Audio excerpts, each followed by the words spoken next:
Hi, it's Simon here from Analog Anorak. In January 1978, there was a really important meeting between Decca's chairman, Sir Edward Lewis, and its technical director, Arthur Haddy. Arthur Haddy told Sir Edward that he had this bright young lad who had told him that he could build 2 digital recorders for under £12,500. Sir Edward thought about this and his reply was, "Get on with it." And that, in a way, is what this video is all about.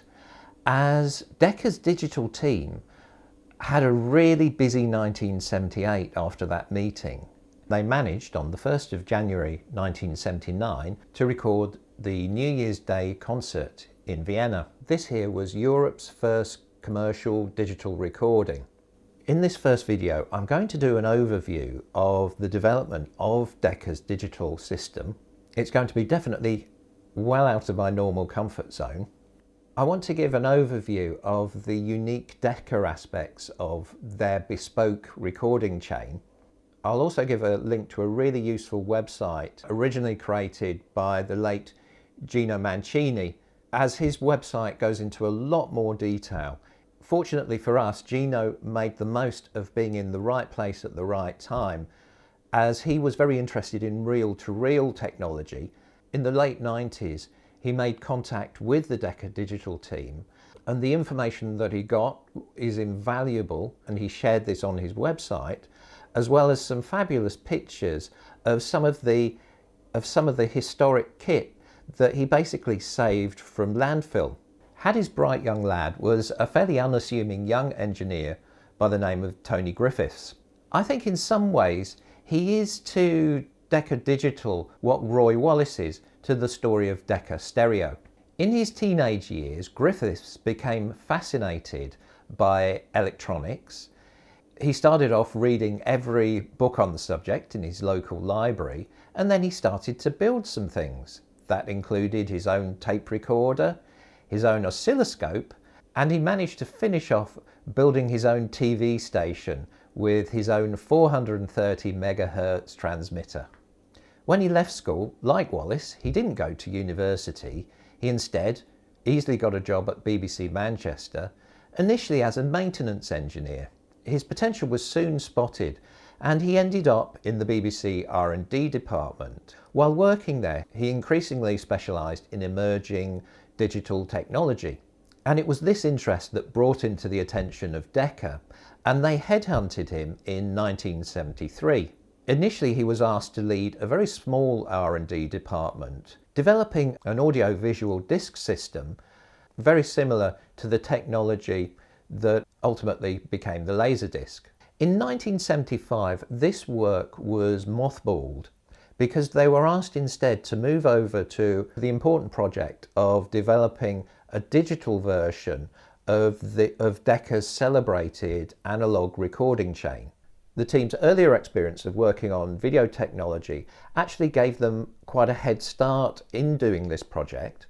This was because in the 1970s, all of the teams working on digital music solutions had concluded that computers were far too primitive to have a role yet for recording and storing digital music.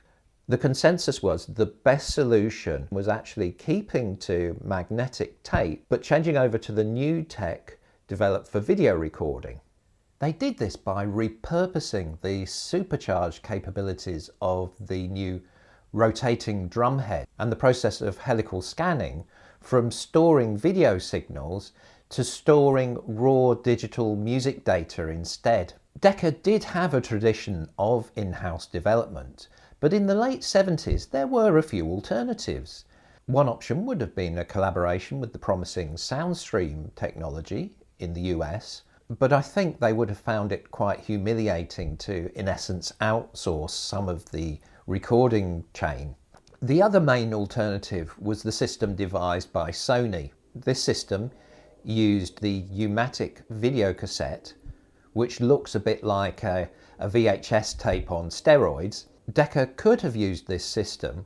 With the Sony system being cassette based, It was quite clunky and slow, and it was more of an off-the-peg solution that didn't fit neatly with Decca's requirements. An in-house development seemed to offer the best possibility of preserving some of the unique qualities of the Decca sound and the approaches of the team to recording classical music. The in-house approach enabled Griffiths' team to collaborate with the recording engineers and to get to know their requirements and preferences.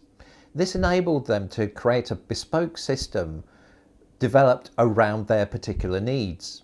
This information enabled Griffiths to pinpoint the particular type of video recorder that would best suit the needs of Decca. He realized that modifying a reel-to-reel videotape recorder was far more appropriate for the Decca team than a cassette-based system. The particular tape recorder he identified was the IVC 800 series. This was mainly used in TV broadcasting for location work. There were several reasons why this model was the Goldilocks solution. It was cheap enough for Decca's limited budget. It was mobile enough for it to be transported to Decca's favourite venues for those treasured acoustics. Its reel-to-reel format meant that the editing was fast enough to preserve that very wise practice of ensuring that a 2-track master tape was created before the recording session was finished.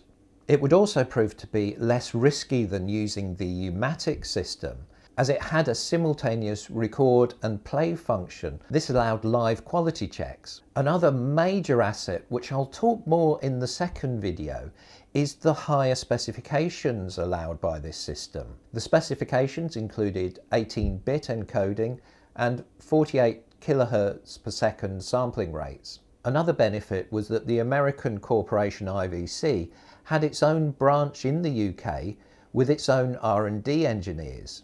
This meant that when the crucial modifications took place, it was a collaborative approach, including some work that was directly built by Griffiths and other changes done by the UK IVC team. Griffiths felt that the digital music assignment was so much easier than his previous challenge, but there was one hurdle which did impact on all of the digital teams in the 70s, and that was the struggle to get beyond 14-bit encoding.